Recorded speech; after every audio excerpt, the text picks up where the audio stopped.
কোনো travel agency অন্য কোনো ট্রাভেল এজেন্সির সাথে টিকিট ক্রয় বিক্রয় অর্থাৎ কেনা বেচা কোনো ট্রাভেল এজেন্সির সাথে করতে পারবে না। এইটি অঙ্গীকারনামায় দিতে হবে নতুন করে।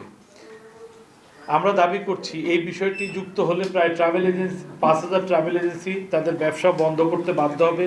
বাংলাদেশের প্রায় 5,800 নিবন্ধিত ট্রাভেল এজেন্সি রয়েছে। এর মধ্যে প্রায় 800 ট্রাভেল এজেন্সি আন্তর্জাতিক পরিবহন সংস্থা আইএটি এর সদস্য। বাকি 5,000 ট্রাভেল এজেন্সি আইএটি এর সদস্য নয় এবং তাদের এয়ারলাইন্সের টিকিট ইস্যু করার সক্ষমতা নেই।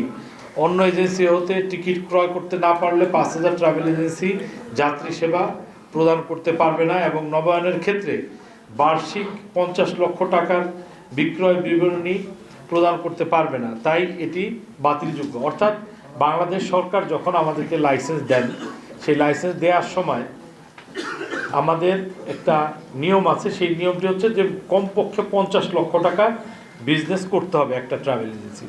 তো আমি যদি কোনো ট্রাভেল এজেন্সির কাছ থেকে টিকিট কিনতে না পারি এবং বেচতে না পারি, তাহলে আমি এই বিক্রয় প্রতিবেদনটি কিভাবে দিব? অর্থাৎ এটি একটি সাংঘর্ষিক নিয়ম করা হয়েছে এবং আমরা এর তীব্র প্রতিবাদ জানাচ্ছি এবং এটি অন্যায়।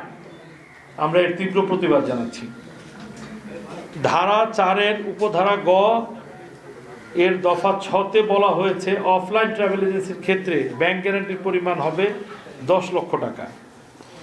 এর পক্ষে আমাদের যে ব্যাখ্যা, সেই ব্যাখ্যায় 5,000 ট্রাভেল এজেন্সির আর্থিক সমর্থন না থাকায় এবং আইএটি এর সদস্য হতে পারছে না, তাদের পক্ষে কোনোভাবেই 10 লক্ষ টাকা জামানত দেওয়া সম্ভব নয়। এটি বাতিলযোগ্য।